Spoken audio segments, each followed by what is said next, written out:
বন্ধুরা, ইতিমধ্যে রাজ্যে WBSEDCL মানে ইলেকট্রিসিটি অফিসে কর্মী নিয়োগের একটি নতুন চাকরির বিজ্ঞপ্তি এই মুহূর্তে প্রকাশিত হলো। শুধুমাত্র একটি নোটিশ নয়, এখানে আজকের এই ভিডিওটির মাধ্যমে আমি পরপর আপনাদের দুটো নোটিশ দেখিয়ে দিচ্ছি। মানে দুটো রিক্রুটমেন্ট একসঙ্গে প্রকাশিত হয়েছে। কি করে আবেদন করবেন, আবেদনের প্রসিডিওর কি রয়েছে, সমস্ত রকম বিস্তারিত এক এক করে জানিয়ে দেবো। তার আগে বলে রাখি, এখানে কিন্তু অল ওভার ওয়েস্ট বেঙ্গল জুড়ে আবেদন করতে পারবেন, যেখানে মেল ফিমেল সকলের জন্য কিন্তু পোস্ট রয়েছে। তো দেখুন, ইতিমধ্যে আমরা কিন্তু এই যে দুটো রিক্রুটমেন্ট রয়েছে WBSEDCL ইলেকট্রিসিটি ডিপার্টমেন্টের পক্ষ থেকে, আমি চলো এক এক করে সেই সকল রিক্রুটমেন্টের নোটিশগুলি ডাউনলোড করে করে দেখিয়ে দিই, তাহলে পুরো ব্যাপারটি আপনারা বুঝতে পারবেন। দেখুন, যারা একদমই নতুন, আপনাদের কিন্তু সবার প্রথমে এই সাইডে চলে আসতে হবে, ঠিক আছে? এই সাইডে আসবার পর রেজিস্ট্রেশন করে নিতে হবে। যেহেতু আমরা একেবারে নতুন, তো সেক্ষেত্রে আমরা কি করব, রেজিস্ট্রেশন করব। আর যাদের অলরেডি রেজিস্ট্রেশন কমপ্লিট আছে, তারা কিন্তু এই যে ইমেল আইডি বসিয়ে দিলেন, এই যে ক্যাপচারটি রয়েছে, এই ক্যাপচারটি প্লাস করে 52+3, এই যে ক্যাপচারটি এখানে আপনারা প্লাস করে 55 এখানে বসিয়ে দিলেন। দেওয়ার পর এই যে OTP, log in your OTP, just এখানে ক্লিক করুন। তাহলে আপনার যে ইমেল আইডিতে দিলেন, সেই ইমেল আইডির মাধ্যমে একটা ওটিপি যাবে। সেই ওটিপিটি বসিয়ে দিলেই আপনারা কিন্তু লগ ইন করতে পারবেন। পরবর্তী যে স্টেপটি রয়েছে যে আপনারা ধরুন অ্যাপ্লাই করে নিয়েছেন, কিন্তু অ্যাপ্লিকেশন প্রিন্ট করেননি, বা বাকি কাজগুলি আপনারা করতে পারবেন। এবার যেহেতু আমরা একেবারে নতুন, সেক্ষেত্রে রেজিস্ট্রেশন করব। এই যে রেজিস্ট্রেশন অপশনটি রয়েছে, জাস্ট এখানে আপনারা একটিবার ক্লিক করবেন। তো ক্যান্ডিডেট রেজিস্ট্রেশন আপনাদের সবার প্রথমে আপনাদের ইমেল আইডি, ইমেল আইডি, এরপর আপনাদের অল্টারনেট যে ইমেল আইডি যদি থেকে থাকে সেটা আপনারা বসালেন। আর এই যে ইমেল আইডির সঙ্গে ইমেল আইডি, এটি কিন্তু একটি ইমেল আইডি বসাবেন, ঠিক আছে? মানে উপরে যেটা বসিয়েছেন সেকেন্ড স্টেপে সেটাই বসাবেন। এরপর আপনার যে মোবাইল নাম্বারটি রয়েছে সেটা বসালেন। এরপর আরেকটা যদি মোবাইল নাম্বার থাকে মানে অল্টারনেট, সেটা বসিয়ে দিলেন। এরপর এখানে কি বলা আছে, 71+12, এখানে দেখতে পাচ্ছেন 12+71, এটি প্লাস করে এখানে বসিয়ে দিলেন ক্যাপচারের মধ্যে। এরপরে এই যে রেজিস্ট্রেশন, জাস্ট এখানে রেজিস্ট্রেশন করে দিন। তাহলে আপনাদের যে আবেদনটি রেজিস্ট্রেশনের পেজটিতে আপনারা সরাসরি যেতে পারবেন। এই হচ্ছে রেজিস্ট্রেশনের প্রসেস, যেটা আমি আপনাদের এক এক করে দেখিয়ে দিলাম।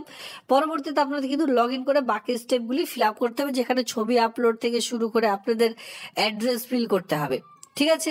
আবেদন করার জন্য মাধ্যমিকের অ্যাডমিট, মার্কশিট, কাস্ট সার্টিফিকেট, যা যাবতীয় আপনাদের ডকুমেন্টস রয়েছে, আধার কার্ড, ভোটার কার্ড, এই কয়েকটি ডকুমেন্টস জাস্ট রেডি করে রাখবেন, তাহলে আবেদনটি করতে পারবেন। এবার চলো সরাসরি নোটিশগুলি দেখে নেওয়া যাক। তো এখানে সবার প্রথমে এজ লিমিট দেখতে গেলে লক্ষ্য রাখবেন, এখানে 28 ইয়ার্স অন 24/12/2024, এখানে বলা হয়েছে যে 24/12/2024 অনুযায়ী টোটাল আপনাদের বয়স হতে হবে 28। যাদের বয়স 28 তারা কিন্তু আবেদন করতে পারবেন, বা এর বেশি হলে কিন্তু এখানে আপনারা আবেদন করতে পারবেন না। সেক্ষেত্রে বয়সের যে ছাড় রয়েছে, SC/ST হয়ে থাকলে বয়সের 5 বছরের ছাড়, ওবিসিরা বিশেষ করে বয়সের 3 বছরের ছাড়, সেই ছাড়টা এখানে কিন্তু পাবেন। পরবর্তীতে ফি স্ট্রাকচারে আসলে এখানে আপনারা দেখতে পারবেন ফি পেমেন্ট লাগবে 500 টাকা। তবে মাথায় রাখবেন, যারা SC/ST রয়েছেন, SC/ST, PWBD, এক্স সার্ভিসম্যান ক্যান্ডিডেটরা রয়েছেন, তাদের জন্য এখানে কিন্তু কোনোরূপ আবেদন মূল্য লাগবে না। মানে এখানে আপনাদের একেবারে ফ্রিতে আপনারা আবেদন করতে পারবেন। শুধুমাত্র জেনারেলদের জন্যই 500 টাকা এখানে ফি পেমেন্ট আপনাদের করে নিতে হবে। আর যেটা বলেছিলাম, বয়স এখানে যেটা ধরা হয়েছে, তার থেকে আপনারা বয়সের ছাড় অবশ্যই পাবেন 5 বছর, 3 বছর করে, এইভাবে করে কিন্তু বয়সের যে ছাড়, সেই ছাড়গুলো এখানে দেওয়া রয়েছে। অবশ্যই নোটিশটি ডাউনলোড করে চেক আউট করলে আপনারা বাকি ব্যাপারগুলো বুঝতে পারবেন।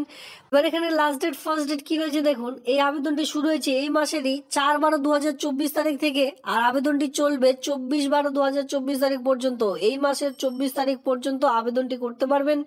ইন্টারেস্টেড প্রার্থীরা এই তারিখের মধ্যেই আবেদনটি করে কমপ্লিট করবেন। আপনারা চাইলে নিজ মোবাইল ফোন থেকে কিন্তু আবেদনটি করতে পারেন।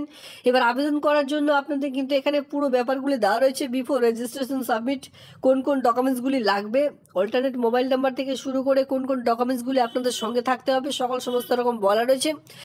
এবার আবেদন করার সময় কোন ডকুমেন্টসগুলি আপনাদের আপলোড করতে হবে, কত কেবির মধ্যে, দেখুন এখানে প্রত্যেকটি বলা রয়েছে। তো সেক্ষেত্রে আশা করা যায় আপনাদের কোনোরূপ অসুবিধা হবে না অনলাইনে আবেদনটি করবার জন্য। তো এখানে আপনারা লক্ষ্য রাখবেন, সবার প্রথমে recruitment for the professional equipment management, social management, HR&PR discipline officer training through the UGC net, December 2024। Training করানোর পর আপনাদের কিন্তু এই যে কাজ, এই কাজগুলি আপনাদের প্রোভাইড করা হবে। তো সেক্ষেত্রে এই পোস্টটির জন্য আবেদন করার জন্য আপনাদের যে সকল শিক্ষাগত যোগ্যতা প্রয়োজন, চলো আমি আপনাদের এক এক করে দেখিয়ে দিচ্ছি। তার আগে দেখতে পারবেন কোন পোস্টের জন্য কতগুলি শূন্যপদ রয়েছে, কোন ক্যাটাগরি অনুযায়ী এখানে কিন্তু ভাগ ভাগ করে দেওয়া রয়েছে অলরেডি, আপনারা অন স্ক্রিনে দেখে নিতে পারছেন। তো সেই অনুযায়ী আপনারা কিন্তু পোস্টগুলি দেখে নিয়ে তারপর আবেদন করবেন। HR পোস্টের জন্য পোস্ট আইডি রয়েছে 391, মানে যখন আপনারা অনলাইনে আবেদন করবেন তখন কিন্তু এই সকল আপনাদের যে পোস্ট কোড সেটা কিন্তু অবশ্যই লাগবে। তো দেখে শুনে বুঝে আবেদন করবেন। দেখুন এরপর আমরা এডুকেশনাল কোয়ালিফিকেশনে চলে আসবো, যেটা কিন্তু জব স্পেসিফিকেশন দেখতে পাচ্ছেন, এলিজিবিলিটি ক্রাইটেরিয়া, যেখানে এসেন্সিয়াল কোয়ালিফিকেশন চাওয়া হয়েছে, যেখানে 2 years full time master degree আপনাদের লাগবে, 2 বছরের মাস্টার ডিগ্রি যদি আপনারা কেউ করে রয়েছেন MA, ঠিক আছে।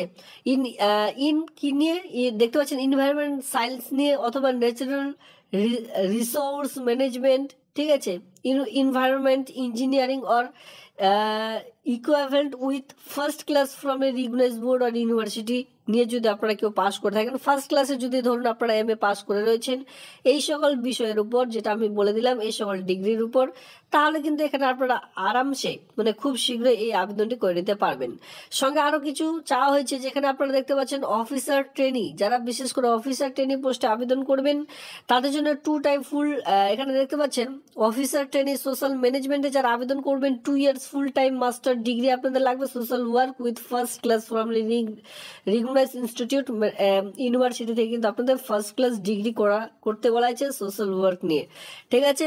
এবার যারা বিশেষ করে অফিসার ট্রেনি পোস্টে আবেদন করবেন তাদের জন্য কিন্তু 2 years full time post graduate degree, diploma, MBA যদি করা থাকে, বা HR personal management, industrial relation, social work, এই সকল বিষয়ের উপর যদি করা থাকে, এই সকল ডিগ্রি 60% মার্ক নিয়ে, তাহলেও কিন্তু এখানে আবেদন করতে পারবেন। পোস্ট গ্র্যাজুয়েশন ডিগ্রি অথবা ডিপ্লোমা যদি করা থাকে আপনাদের, তাহলেও কিন্তু আবেদন করা যাবে। এই হচ্ছে দেখুন যতগুলি পোস্ট, এখানে এক পোস্টগুলি দেখে রাখুন, এখানে টোটাল 4 ধরনের পোস্ট রয়েছে। এই হচ্ছে 1 ধরনের, 2 ধরনের, 3, এই 4 ধরনের জন্য 4 ধরনের রকম এখানে কিন্তু আপনাদের কোয়ালিফিকেশন উল্লেখ করে দেওয়া রয়েছে। যে কোনো একটি কোয়ালিফিকেশন থাকলে সেই পোস্টের জন্য আপনারা আবেদনটি করে নেবেন। এবার চলো আমরা 2 নাম্বার যে পোস্ট রয়েছে, মানে 2 নাম্বার রিক্রুটমেন্ট রয়েছে, এটা তো থাকলো 1 নাম্বার, এবার আমরা 2 নাম্বার রিক্রুটমেন্টের মধ্যে দেখে নেওয়া যায়। এখানে পোস্ট আইডি দেখতে পাচ্ছেন, আর এখানে আপনারা দেখতে পাচ্ছেন পোস্ট কোড। এই পোস্ট কোড কিন্তু অবশ্যই অনলাইনে আবেদন করার সময় লাগবে, যে আপনি কোন পোস্টের জন্য আবেদন করছেন। এই পোস্ট অনুযায়ী পোস্ট কোডগুলি দেওয়া রয়েছে। এই পোস্ট কোড যখনই আপনারা দেবেন সরাসরি এই পোস্টের জন্য আবেদন করতে পারবেন। কোন পোস্ট রয়েছে? ট্রেনি ইঞ্জিনিয়ার ইলেকট্রনিক্স পোস্টের জন্য। এবার চলো শিক্ষাগত যোগ্যতা দেখে নেওয়া যাক। দেখুন শিক্ষাগত যোগ্যতা যেটা বলা হয়েছে, ট্রেনি ইঞ্জিনিয়ার, যেটা full time BE, BTech, BSc যদি করা থাকে তাহলে আবেদনটি করা যাবে। ফুল টাইম BE অথবা BTech বা BSc যদি করা থাকে ইঞ্জিনিয়ারিং নিয়ে, ঠিক আছে, তাহলে করা যাবে। অথবা electronic discipline or equivalent recognized university institute with minimum 60% mark equivalent CGPA, মানে বলা হচ্ছে এখানে CGPA যদি থেকে থাকে 60% অথবা 60% মার্ক নিয়ে যদি আপনারা পাস করে থাকেন BE, BTech, BSc ইঞ্জিনিয়ারিং, তাহলে কিন্তু এই আবেদনটি করতে পারবেন। এখানে কিন্তু সেটাই বলা রয়েছে। দেখুন এখানে বলা হয়েছে 28 ইয়ার্সের মধ্যে আপনাদের কিন্তু বয়স থাকতে বলা হয়েছে। 19/12/2024 অনুযায়ী যে বয়স সেটা কিন্তু ধরা হবে। সঙ্গে এখানে অবশ্যই বয়সের ছাড় আপনারা পেয়ে যাবেন SST হয়ে থাকলে। এই কাজটির জন্য যে বেতন পাবেন সেটা কিন্তু 30,000 টাকা দিয়ে বেতন স্টার্টিং হয়ে যাবে, পরবর্তীতে 12% করে তো এক্সট্রা বাড়তেই থাকবে। তো 30% পরবর্তীতে যে বেতন দাঁড়াবে 1,20,000 টাকা পর্যন্ত বেতন আপনারা পেয়ে যাবেন। সঙ্গে IDA HRA আলাদাভাবে কিন্তু এখানে আপনারা পেয়ে যাচ্ছেন। তো স্টার্টিং যে বেতনটি রয়েছে সেটি কিন্তু 30,000।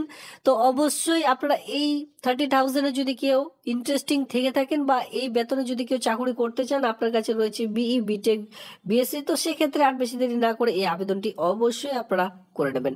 ঠিক আছে, এই হচ্ছে আজকের ভিডিওটি ভালো লাগলে অবশ্যই ভিডিওতে লাইক করবেন। এমন নিত্য নতুন ভিডিও সবার আগে দেখবার জন্য চ্যানেলটিকে সাবস্ক্রাইব করে দিয়ে সঙ্গে থাকবেন। ধন্যবাদ।